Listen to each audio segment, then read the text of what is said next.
Alright guys, hello and welcome to this video.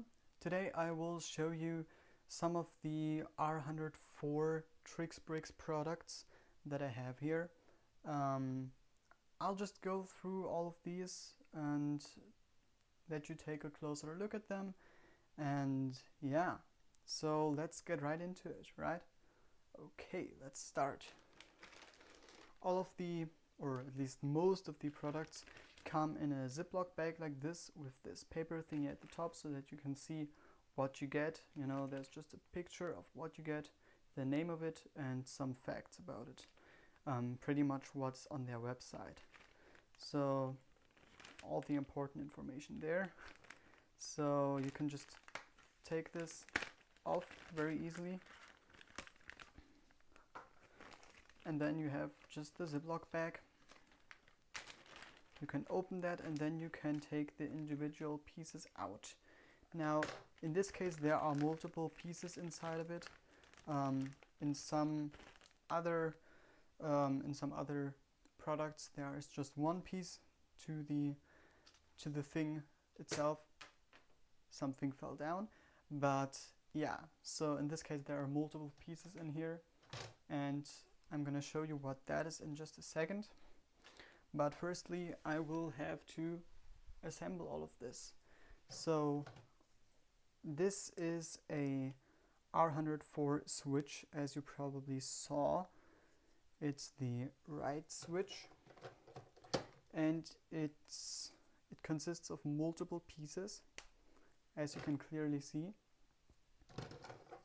And putting it together is quite satisfying because everything goes together very well.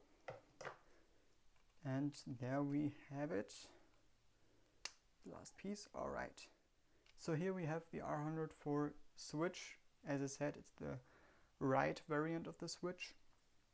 And here we have the curve. That's exactly r104, and I think these should be two r104 curves. And then the straight part are three normal straight train tracks. So now you can run trains on here with higher speeds and stuff like that. It's pretty amazing. The 3D print quality to me looks very good. I've seen some other 3D printed stuff before. I've seen better stuff, but I've definitely seen worse stuff, and this is pretty good. This is decent, you know. It's got all the stuff you need. Sadly, on all the Trixbrix products, there are no bottom studs, or yeah, things that you need to attach pieces to the bottom. You can still attach these in these areas here to some plates and stuff like that. That's gonna work, but it's not really a strong connection in any way. But I think it's still pretty cool, you know. So that's the first out of these products. I will now unbox the other pieces here so that I can show you that more clearly and in more detail. Alright guys, while putting these other things here together, I realized that I didn't have enough space, so I kind of had to push these curves that I'm gonna come to later a little bit out of the way, you know. It's pretty impressive how big these r104 switches and stuff like that really are. But alright, let's get into this stuff a little bit more. I showed you this one switch before, so here you can just very quickly see the second one. Also very cool, you know, and these shifting mechanisms work very well. You have that kind of springy feel that we know from Lego sets, so that works pretty well, as you can see. So now let's get to this thing, for example. This is a crossing, you know, think like 22 degrees or something like that. Yeah, and this can be connected with the r104 switch to, you know, get from the outer track of a double loop to the inside of the loop, you know.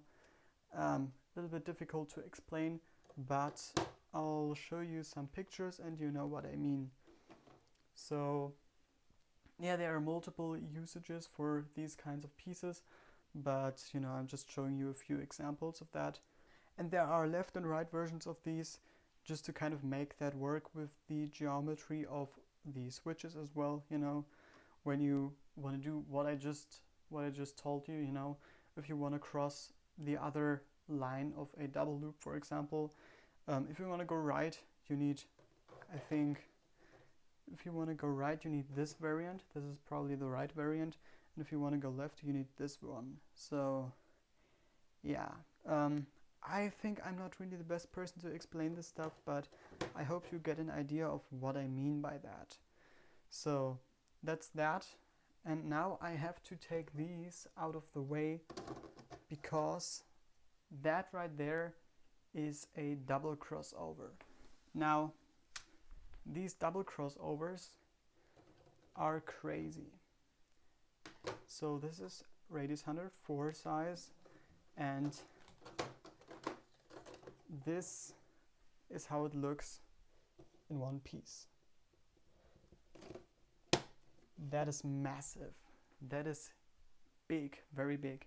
I think these are, yeah, these should be 5.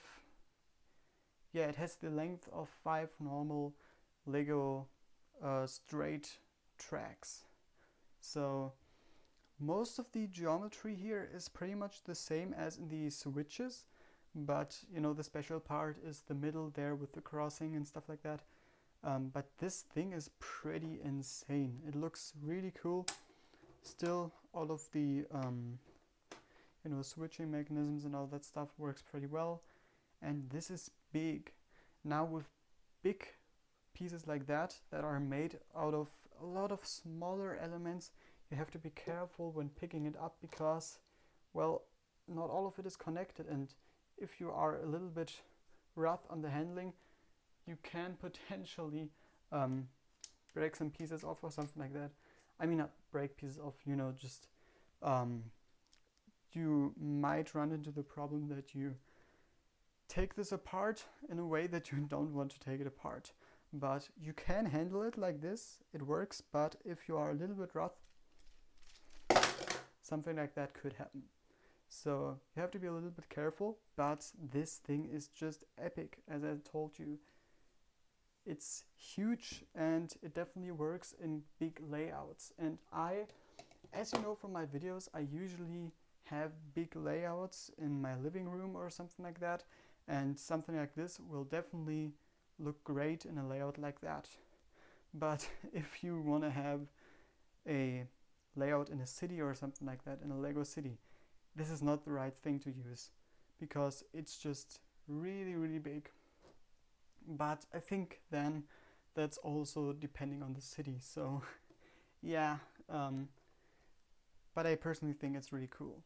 It's amazing. I love this thing. So I'll just put this back together, and then I'll show you the r120 and r104 curves. So let's go and do that. So these are the r104 and r120 curves. There's not too much I can really tell you about these. An individual track just looks like this with the r104 stuff. Nothing too special. And with r120 it's just this, you know. And you need double as many curves for a full circle than for the official Lego R40 circle. So you need 32, I think, of each track to get a full circle. Now I have a full circle of r120 track back there, and this is a circle, and I think like 8 or something like that of the r104 curves. You always need a few additional curves if you want to work with the switches or these crossings that you saw earlier. And one special thing that you also need if you want to have the perfect geometry when making a parallel siding, with the R104 switches are these ballast curves. I'm not the best person to exactly explain how this works, but if you are using a normal curve and a ballast curve after the switch, you get the perfect 8 studs siding. That's exactly what you want. So these are what gives you that exact symmetry. If you just use normal R104 curves, that can still work very well, but it's not 100% perfect, you know. As I said, I'm not the best person to explain this, so I'm just gonna leave that there. Take a look at the Trixbrix website if you want to know more about stuff like that, you know, or look at other people's layouts, reviews and stuff like that. So yeah, I'm just gonna show you a view of the R120 and R104 circles as a full circle, basically, you know. I personally think it looks really cool, you know. And yeah, I mean, that's all I can really tell you about these products. I personally really like these. They are expensive, but you have to decide whether they're worth it for you or not. But that's it for the video. I hope you enjoyed it. I hope this helped you in a way, or maybe it didn't, but that's fine. So thanks for watching. Goodbye.